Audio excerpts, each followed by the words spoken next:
안녕하세요. 제가 큰 틀에서 전 세계를 지배하고 있는 파워가 과연 어떤 파워인가를 중심으로 해서 설명을 드리고 있습니다. 사실은. 그래서 결론적으로 말씀드리면 예수의 제수잇이라는 것이 현 문재인의 스탠스인데, 문재인 이전에 박근혜도 역시 제수잇의 영향권에 있었다는 것이죠. 심지어는 박정희나 이승만까지도 그런 상황이 있습니다. 그리고 현재 시점을 놓고 볼 때 전 세계를 주무르고 있는 세력, 탑에 있는 사람들은 대부분 제수잇이에요. 그리고 물론 중국 중심의 세계화를 추진하고 있는 세력도 역시 마찬가지라고 생각이 듭니다. 그런데 오늘은 제가 여러분이 잘 모르시는 부분에 대해서 설명드리려고 그래요. 그리고 현재 문제가 된 중도의 그 역사 유적지를 왜 파묻고 그 중국 중심의 그 역사를 계속 추진하고 있는가를 설명하기에 앞서, 다음 시간에 아마 그거를 할 것 같은데요. 앞서 한국에 들어와 있는 제수잇의 존재에 대해서 설명드리려고 합니다. 좀 서론이 긴데요. 예수에 그러면 무엇을 생각하십니까? 서강대학이 딱 떠오르지 않으세요? 서강대학 도서관은 로욜라 도서관이라고 그럽니다. 로욜라라는 사람이 바로 제수잇을 일종의 창시한 사람이라고 그러죠. 서강대학교는 누가 세웠나? 1960년에 데오도르 게페르트라는 독일계의 제수잇이 세운 것입니다. 그런데 중요한 것은 서강학파라는 학파를 경제의 성장에도 영향을 많이 주게 돼요. 그런데 이 서강대를 세운 사람은 데오도르 이 사람입니다. 초대 이사장을 지냈다고 그럽니다. 독일 태생이고 네덜란드에서 제수잇에 임패한 이후에 흘러 일본어를 공부를 했고, 또 아일랜드에서 신학을 공부했고, 스위스에서는 경제학을 공부했고, 뭐 이런 식으로 공부를 많이 하다가 일본에 와서 어디에 있었느냐? 그 제수잇 학교에 있었습니다. 그 사실은 서강대를 개교한 지 1년 만에 다시 일본으로 가게 돼요. 그래서 조치대라는 대학교도 제수잇 대학인데, 일본 대학, 경제학 교수 겸 기숙사 사감 수도원장 이런 일을 하게 된다고 그래요. 이 데오도르가. 그래서 죽을 때도 역시 일본 도쿄의 로욜라 하우스에서 사망하게 됩니다. 그런데 이분께서 서강대를 설립할 때 푸메라고 알려진 이승만과 수차례 면담을 하게 돼요. 그래서 이 푸메와 제수잇 간에는 굉장한 유대관계가 있다고 늘 그러죠. 그래서 이제 대학 설립 인가를 받아가지고 1960년대 서강대를 개교하게 되는 것입니다. 그런데 김수환 추기경 아시죠? 유명한 분. 그분도 역시 일본 조치대 유학생이었어요. 그런데 이 데오도르가 사제가 되라 이렇게 영향력을 발휘했다고 그럽니다.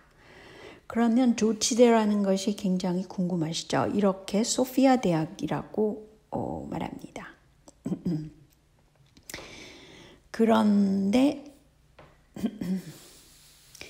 이 조치대학은 사립대학이고 서강대와 같이 예수의 재단이다 이런 게 있습니다. 원래는 그 일본에서 제수잇을 받아들이지 않으려고 한 적이 있었죠. 그런데 이제 그걸 물리치고 제수잇이 일본에서 들어가게 되는 역사도 있죠. 그런데 이 조치대는 여학생들이 굉장히 선호하는 그런 대학이라고 그럽니다. 그래서 이 조치대라는 것은 100년 가까이 된 그런 대학이라고 그럽니다. 그리고 특별히 이 대학의 특성은 제3세계를 나가서 체험을 해라. 국제적인 감각을 익혀라. 일종의 전도사업 같은 거죠. 그런 거를 위해서 NGO라든가 국제기구, 글로벌기구 이런 것을 졸업생들한테 강조를 하기 때문에 졸업생들이 일본의 문화는 좀 폐쇄적인데도 불구하고 이 대학을 나온 사람들은 그렇게 해외로 진출을 좀 한다고 그럽니다. 이 대학을 출신들을 보면은 김수환 얘기를 말씀드렸듯이 하고요. 그 다음에 일본 추기경이 있고요. 그리고 강우일 아시죠? 강우일은 제주교구 교구장입니다. 그런데 여기서 강우일이나 김수환 이런 분들이 대북 관계에 대해서 굉장히 조금은 그 열린 생각을 많이 하고 있기 때문에 좌파라고 공격을 받기도 됩니다. 그렇지만 사실은 좌우 상관이 없어요. 세계화 세력에게는 그거를 명심하셔야 됩니다. 한국에 좌우로 갈려서 그렇게 싸움을 유도하는 것은 일종의 그 전략적인 것입니다. 제가 누차 말했잖아요. 그래서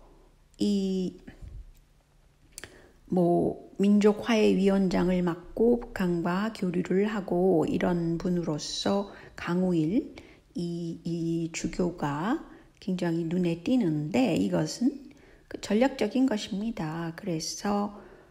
그렇지만 이제 프란체스코 교황한테 강우일 주교가 이제 세월호 문제도 얘기를 했고 그랬다고 그래요.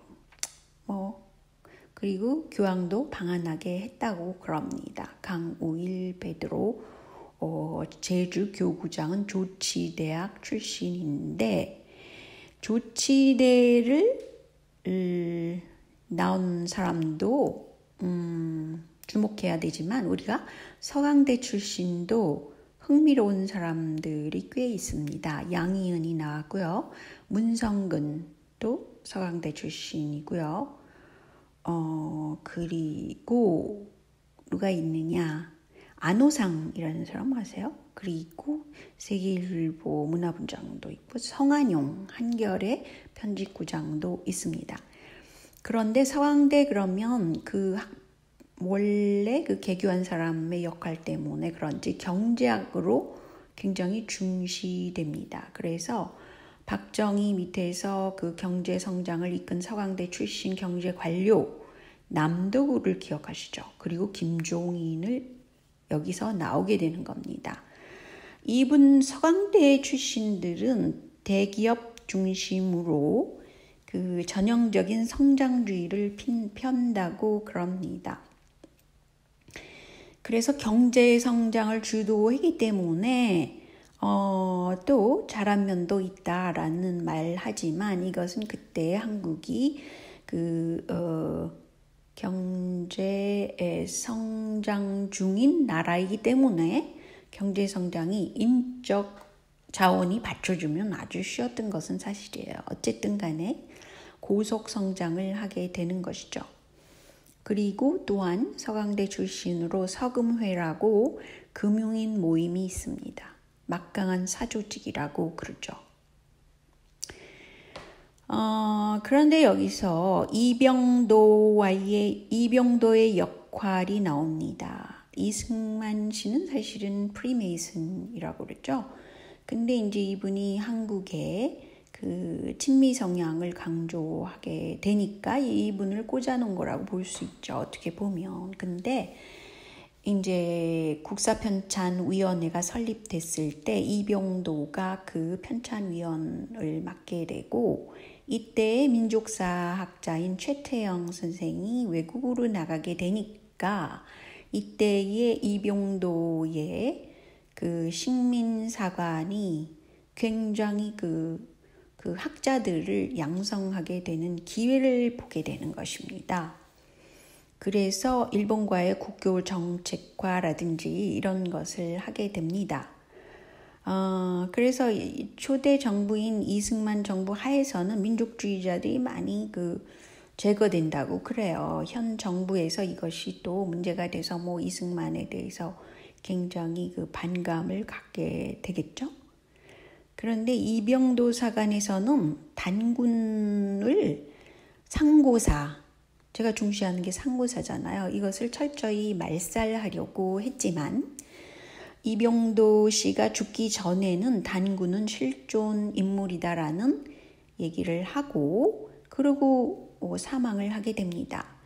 그런데 여기서 이런 일본의 소위 황국사관을 계승한 게 이기백이라는 사람이 있어요. 이 사람이 와세다 대학을 공부를 하고 서울대 사학과를 나오고 그래서 이병도의 제자가 되는 건데 이 이기백 씨도 서강대학교에서 명예문학박사 학위를 받고 그 이후에 서강대에서 교직 생활을 하게 되는데 굉장히 오랫동안 교수 생활을 하게 됩니다. 1963년도부터 1985년도까지 이 교수 생활을 서강대에서 하게 되고 물론 이로써 서강대의 역사학, 또 경제학, 또 금융에 대한 태도라든지 이런 것들은 상당히 친일적인 게 남아있게 돼요. 그래서 심지어는 이 이기백 씨는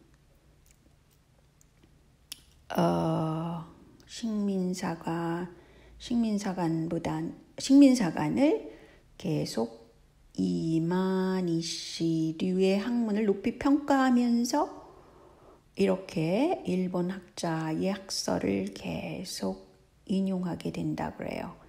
근데 이 이기백 씨는 두 가지의 그런 모습을 하고 있는데 한편으로는 식민사학을 타파하자 이러고 막 그런 얘기를 하면서 동시에 식민사학 조기 백제론 이런 거는 안 된다라고 일본 쪽의 사관을 또 주장하게 돼요. 그러니까 이중적인 사람이 이때 나타나게 되는데 이것은 상당히 일본적인 생각도 그렇지만 제수잇의 생각도 굉장히 이중적인 택틱을 갖고 있는 것이에요. 사실은. 그래서 이제 이 이병도 씨와 이기백 씨가 일종의 공조를 하게 되는데 상고사, 즉 상고사가 굉장히 일본 쪽에 황국사관이 들어가기 때문에 상고사를 완전히 없애고 단군은 신하다 이랬다가 이병도 씨가 자기가 죽기 전에 단군은 신하가 아니다. 우리의 국조다. 이런 말을 했다고 그러죠.